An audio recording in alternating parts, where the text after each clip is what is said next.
Continuamos en Es la Mañana de Radio Guadalajara y como siempre tenemos para hablar de cine a Ramón Bernardo, al grandísimo Ramón Bernardo. Hombre, muchas gracias, Diego. Te estoy cogiendo mucho cariño, ¿eh? Esos calificativos me encantan. Hay que hacer unas críticas de películas muy buenas. Eres muy bueno, muy bueno. Muchas gracias, Diego. ¿Qué te iba a decir? Pues ya sabéis que el que quiera leerme en mi blog, en holasoyramon.com, y también me publican críticas en nuestro amigo Roberto Mangas en el Heraldo de Henares. Y bueno, por supuesto aquí en el radio, en Alcarria TV y tal, que somos mediáticos, ya ves que hacemos a todos los medios. Mira, esta semana vamos a hablar de una película que en su momento fue un éxito comercial, pero no parecía una gran película, pero con el tiempo se convirtió en una peli de culto, que es Los Amos de la Noche de Warriors, ¿no? Que es una película de Walter Hill del año 1979. Quien no la haya visto, yo recomiendo mucho que la vea. Es una película de pandillas, ¿no? Sí. La historia cuenta pues una banda juvenil que los reúnen, estos son una banda de Coney Island, los reúnen justo en el otro lado de la ciudad de Nueva York, y va a haber una reunión de todas las bandas más importantes de Nueva York en la que un líder les estimula pues a dominar la ciudad, ¿no? Y luego, pues bueno, la historia sigue un camino, matan a este líder y culpan a esta banda, a los Warriors, sí, de haberle asesinado, ¿no? Y entonces estos tienen que regresar de ese lado de la ciudad, atravesar toda la ciudad hasta llegar a Coney Island, donde residen, ¿no? Y la verdad es que ellos no han sido los asesinos, han sido otros y tal. Y entonces la película cuenta pues ese camino de vuelta a casa en el que les van apareciendo diferentes bandas juveniles, a cual más curiosa, ¿no? Y que todas llevan un look diferente, ¿no? Entonces, eso es muy característico, y esas calles de Nueva York, ese metro de Nueva York absolutamente pintado, que eso ya no se puede ver, porque la verdad es que en Nueva York han hecho una guerra contra las pintadas, y el metro de Nueva York, que era una atracción turística, ver todas las pintadas, eso ya no existe. Entonces, podemos ver ese metro de Nueva York y esas calles de Nueva York amenazadoras, en las que cada esquina puede haber una banda rival muy diferente, ¿no? Entonces yo esta película la vi cuando se estrenó. Yo en aquella época, además de estudiante, ejercía de camarero los fines de semana y los veranos, y dos compañeros de barra, aunque suene mal decir esto, Alberto y José Antonio, salieron entusiasmados de ver la película y me la recomendaron. Yo no tenía mucho interés en ver esta película, y cuando fui a verla tampoco me gustó demasiado. Yo entonces me las daba de cultureta, y entonces no la aprecié. Fíjate que el tiempo les ha dado la razón a ellos, sí, y me la ha quitado a mí. O sea que es una película que Walter Hill es un director que utiliza un carácter muy realista, va muy directo al grano. De hecho, no emplea ni segundos en presentar a los personajes. Los personajes casi no les vemos, los protagonistas, ni la cara, los vamos a conocer durante la película, ¿no? Y al principio es que ni nos los presenta y tal, sino va directamente a la acción, al grano, y luego lo bueno de esto es crear esa atmósfera que crea, en el que las diferentes bandas pues son muy turbadoras, porque salen bandas pues estupendas, de las que luego hablaremos bastante. Hay una banda que a mí me resulta la más penosa, que es la de los Huérfanos, porque igual que los Warriors llevan un chaleco característico y tal, los Huérfanos llevan una camiseta cutre, sí, y unos pantalones vaqueros, y van de lo peor, desaliñados, y además tienen un aspecto bastante pobretón, sí, ¿no? Yo conocí esta película por el videojuego que salió en 2005, y a través del videojuego yo fue cuando ya me vi la película. Claro. O sea, yo fui de los que caí. Yo creo que eso después influyó mucho en la salida del videojuego. Yo no sé qué alimentó a qué, pero la salida del videojuego influyó mucho, que una generación posterior o muy posterior a la mía, como es la tuya, Diego, pues apreciara y viera esta película. Y esta es una película que, ya te digo, se ha convertido de culto y que tiene muchísimos seguidores, muchísimos fans, ¿no? Es muy curioso porque los diálogos en general son todos bastante pobres, sí, aunque hay algún momento brillante. Hay un momento en que Mercy, que es la chica de la película, y Swan es el protagonista, cuando van a ese sitio, y dice, quiero salir de este barrio, quiero escapar, y ella le dice, a mí siempre también me gustó viajar. Y entonces hay momentos así que son un poco mejores, y la peli en general a mí no me sigue sin parecer una gran película. Lo que pasa es que yo creo que esta película a mí personalmente ha ganado con los años. Te voy a contar unas cuantas anécdotas de la película, porque la verdad es que tiene anécdotas muy divertidas. Mira, el cartel original tenía una leyenda que decía: estos son los ejércitos de la noche, son 100.000. ellos superan en número a los policías 5-1 de Nueva York. Ellos podrían apoderarse de la ciudad. Y este cartel molestó a mucha gente, incluso a políticos importantes, y entonces lo tuvieron que cambiar el cartel, y hubo quien pidió prohibir la película porque saltaba la violencia. Pero curiosamente Ronald Reagan es un gran fan de la película, era un gran fan de la película. Y cuando la vio, se la proyectaron en Camp David, la vio, le gustó tanto que llamó a Michael Beck, al protagonista, para decirle que él había disfrutado mucho con la película y que la banda de Warriors encarnaba el verdadero espíritu americano. O sea que a Ronald Reagan le gustó. Sí, sí. Es muy curioso porque durante la filmación hubo bandas que amenazaron a la producción de la película por no salir en la película, porque todas las bandas querían salir en la película. Y entonces tuvieron que contratar a una banda, a los Mestizos, que les pagaban $500 diarios para que ejercieran de protección a la producción de la película. Porque, de hecho, se recibieron amenazas de muerte por parte sobre todo al director y tal, a Walter Hill, por parte de bandas, y de hecho en un momento de descuido, en un almuerzo, destruyeron gran parte del material una de estas bandas. O sea que fue un rodaje problemático. Cuando se estrenó tuvo muy malas críticas, pero tuvo mucho éxito en taquilla. La peli costó $6 millones, una producción relativamente pequeña, Sí. y recaudó $22 millones en Estados Unidos solo, en el resto del mundo mucho más, ¿vale? Y con el tiempo pues se convirtió en una película de culto. Ya sabes que en la película sale una banda de béisbol, que son los Furias del béisbol, se llama la banda, la traducción sería esa, y es porque Walter Hill es muy aficionado a este deporte y quería sacar a esta banda, que por cierto llevan bates de béisbol y van maquillados y tal, son los que más cult parecen dentro de la película. A Robert De Niro se le ofreció el papel protagonista, pero Robert De Niro lo rechazó. Y es una pena porque hubiera hecho un buen protagonista, a mi modo de ver, y tal. Ajax, que es uno de los miembros de los Warriors, que es este que recordarás tú que en la película lo seduce una policía para arrestarlo y lo esposa a uno de los bancos, ¿no? La verdad es que en el banco se mueve tanto que desplaza el banco, ¿no? Hasta que vienen los policías y tal. Pues le hicieron la prueba en una mesa, sentados en una gran mesa, pues estaba el director, equipo técnico, y le hicieron la prueba, y entonces le dijeron que le esposaban a la mesa y a ver cómo reaccionaba, ¿no? Y entonces reaccionó de manera tan brusca que levantó la mesa y movió a todos, y entonces le cogieron para el papel. El actor es Jace Remar, el que interpreta. Está bien saber esa anécdota de los castings, está muy bien saberla. Las anécdotas de los castings suelen ser muy divertidas, porque muchas veces, claro, el ímpetu influye mucho para que te elijan en una película, ¿no? Walter Hill tenía la idea de hacer la banda toda de hombres de color, de chicos negros, ¿no?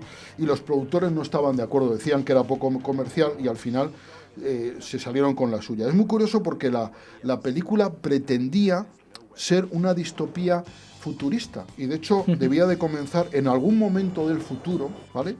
Pero los de la Paramount pensó que era demasiado parecido a la Guerra de las Galaxias del año 77, de solo 2 años antes, y entonces dijeron que eso no. Y claro, la película queda no como una distopía futurista, sino como una película realista. Actual, ¿no?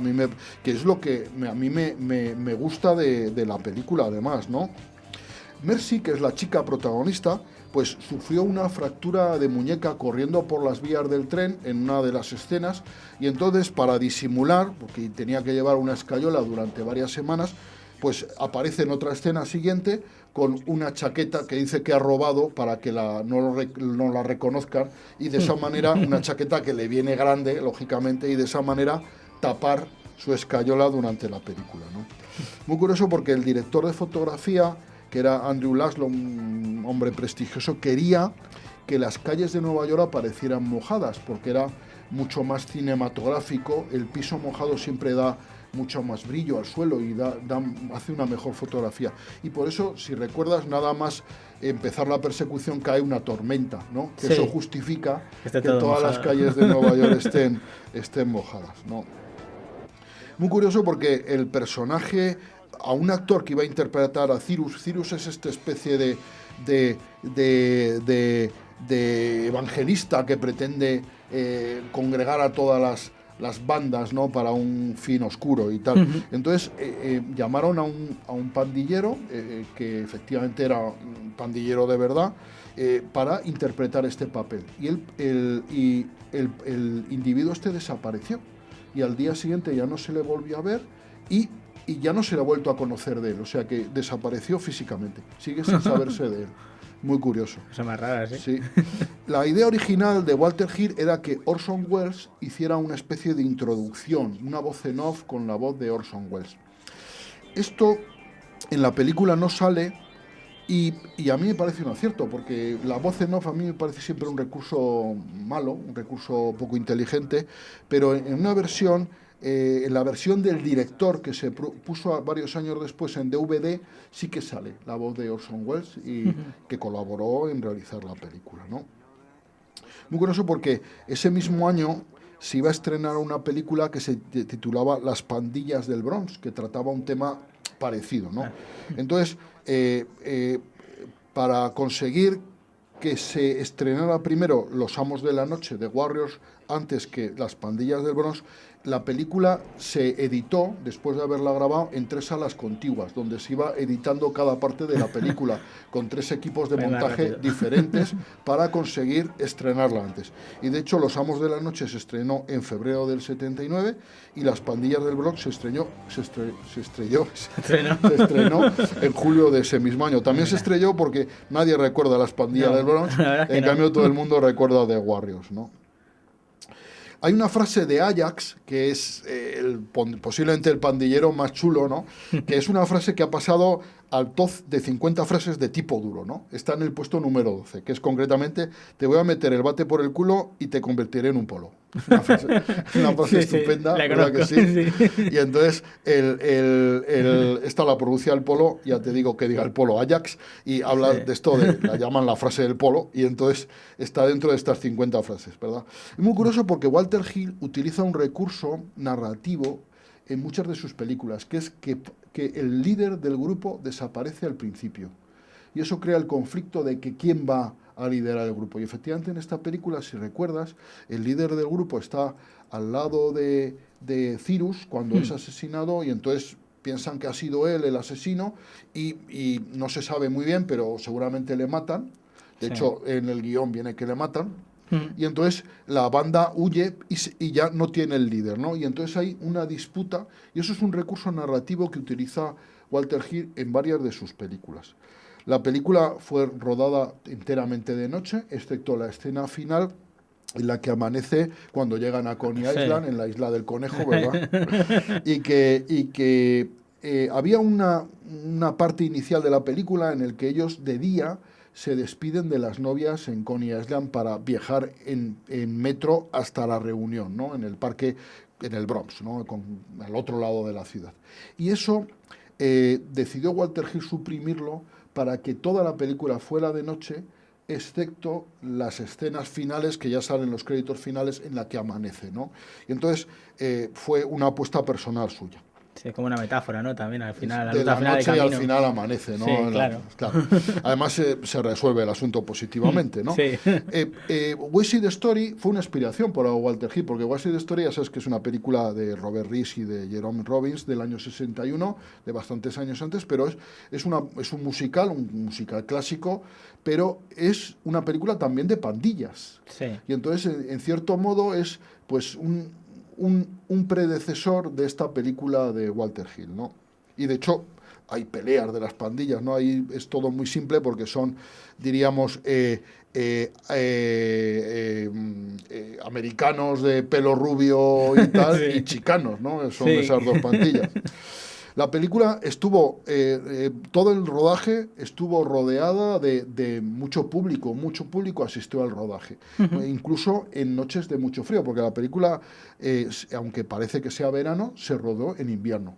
Y eso creó bastantes problemas. Los rodajes siempre en fuera de tiempo crean problemas, porque, por ejemplo, hacía frío glaciar, los actores iban, ya ves, con un chalequillo nada más, a cuerpo gentil, y el problema es que el vaho se notaba en la filmación. Mira, de eso te puedo hablar yo en experiencia personal, Sí. porque yo estuve rodando como técnico de armas en la película Águila Roja, por ejemplo. Se grabó Sí, sí. en pleno agosto se grabó y teníamos que ir y vestidos con todo. Mira, yo un desmayos, qué mal lo pasé. Es una de las peores experiencias que recuerdo en cuanto El de ir muy abrigado. a ir tan abrigado en Claro, cuanto aquí el al problema del revés. frío es que se pasa mucho frío, pero en que encima sale vaho por la Claro. boca. Y para evitar eso, los actores tienen que meterse trozos de hielo en la boca, para evitar que salga vaho. O sea que fíjate tú eso unido al frío. O sea que el rodaje para los actores fue bastante duro. Hay una teoría que es divertida, que está basada en la Anábasis de Jenofonte. Ya sabes que la Anábasis de Jenofonte relata la historia de unos mercenarios griegos que se quedan rezagados después de las líneas persas y que tienen que intentar atravesar las líneas enemigas para volver con su ejército. Y relata un poco esta historia y hay, bueno, pues una cierta similitud entre una y otra.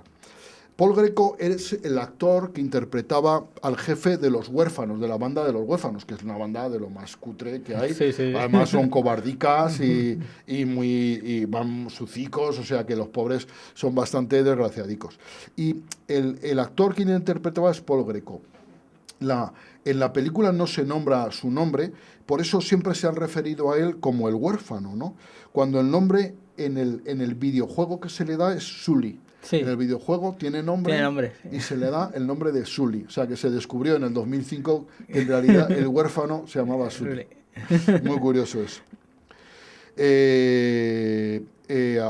En la película, Cleón, que es el jefe de los Warriors, aunque no se aclara bien, sí que fallece. En la película, el guión decía que fallece. Sí. Mercy, que es la chica de la película, es la única chica en realidad que sale en la película de manera protagonista. Es el debut de esta actriz, de Deborah Van Kelburg, que es una actriz que sepa yo holandesa, y que Gil contó con ella de nuevo para la película de 1984, Calles de Fuego, que también es una película, si no has visto, es una película estupenda porque, al igual que esta, tiene elementos de western, porque si te fijas, esta es un poco un western urbano, ¿no? Sí.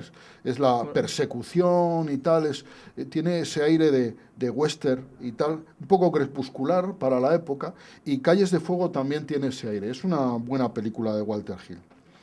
El rodaje fueron 60 días y todas fueron de noche. Se rodaba de medianoche a las 6 de la mañana, todos los días. Y participaron en la toma esta inicial, que están todos en el parque donde les habla Cyrus, pues participaron más de 1000 extras, ¿vale?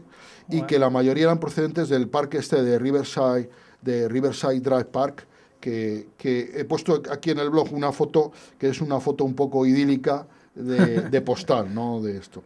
En el cartel es muy curioso porque después de que varios incidentes violentos ocurrieran en los pases de la película, los productores decidieron cambiar el cartel, ¿no? El cartel era al principio pues una foto de los miembros de la banda y ponía The Warriors, ¿no? Y el segundo cartel se eliminan los miembros y solo sale, ese que ves ahí, solo sale un fondo blanco con las letras, ¿vale? The Warriors, que aquí lo pongo también en mi blog. Se cambió por eso. Efectivamente, como hemos dicho, PlayStation 2 sacó un juego en el 2005 y yo no sé si eso contribuyó, o ya era una película de culto, o eso contribuyó a que lo fuera. Para nuevas generaciones ya te digo que fue que la fue conocisteis eso. gracias a eso. Fue gracias a eso, además es que fue un éxito entre todos los amigos. Nos íbamos pasando el videojuego. Y era una película, era un videojuego de acción, ¿no? De acción, completamente, era de pegar. O sea, es una pandilla contra las otras. Era la historia de la película, pero... Sí, el recorrerlo y tal. Bueno, pues bueno. Yo no lo conocía, este videojuego, o sea que fíjate que había pasado por mis manos desapercibido. Hay un rumor que no se ha comprobado, que se dice que uno de los miembros de la banda es Samuel L. Jackson de joven. Es curioso eso, no se ha comprobado, ¿eh? Lo que sí que está comprobado es que el cuero de las chaquetas de los Warriors era de cuero muy malo, ¿vale? Sí. Entonces no era cuero de calidad. Y luego, como curiosidad, en el metro en el que viajan hacia Coney Island, aparecen de pronto dos parejas como si vinieran de una boda. Una de ellas, de las actrices, es Deborah Winger, ¿vale? Una que luego fuera una actriz famosa y que efectivamente en el fotograma, si te fijas, se la reconoce. Michael Beck, que es Swan, el protagonista, durante una de las tomas de peleas, le rompió 3 costillas a un extra. Él no se enteró en el momento nadie le dijo nada, y años después se encontró pues, en otra cuestión diferente con el mismo extra, y el extra se lo comentó, que le había roto 3 costillas y que él no se había ni enterado. Muy curioso. Vale, mira, mira, historia La peli se rodó toda, absolutamente toda, en las calles de Nueva York. Algunas calles fueron iluminadas especialmente para tener una mejor luz. Siempre se rodó de noche. Los interiores se rodaron dentro de los estudios Astoria, que están ahí en Nueva York. Y la producción de la película desde el principio llevó retraso. Los 60 días que duró, la peli se había programado que durara menos de 40 días y al final duró 60. Y se pasó Walter Hill del presupuesto, cuestión que era bastante frecuente en la época, o sea que no era demasiado extraordinario. No es como ahora, ¿no? Ahora los estudios tenían mucha más mano ancha, ahora no, ahora eso es impensable. Ahora no. Y esto es todo lo que tenía que contarte de esta película de culto, que yo la verdad es que he disfrutado mucho viéndola y investigando un poco las anécdotas que he ido encontrando, que ya ves que hay bastantes. Sí, muchísimas. Yo no sabía que podía haber tanto sobre esta película. Bueno, pues ya sabes que en este mundo de Internet, excavando siempre se encuentra mucho. Cosas. Sí, siempre, eso es verdad, siempre. eso es verdad. Excavando se encuentra todo lo que podemos. Pues bueno, pues la excavaremos en tu blog. Muchas gracias. Si queréis, pues eso, ver fotos y tal, que he insertado bastantes, pues aquí en el blog las tenéis. Iremos al blog a verla, vale. Muy bien. Pues nada, Diego, un placer, como siempre, y nos vemos la semana que viene. Hasta la semana que viene.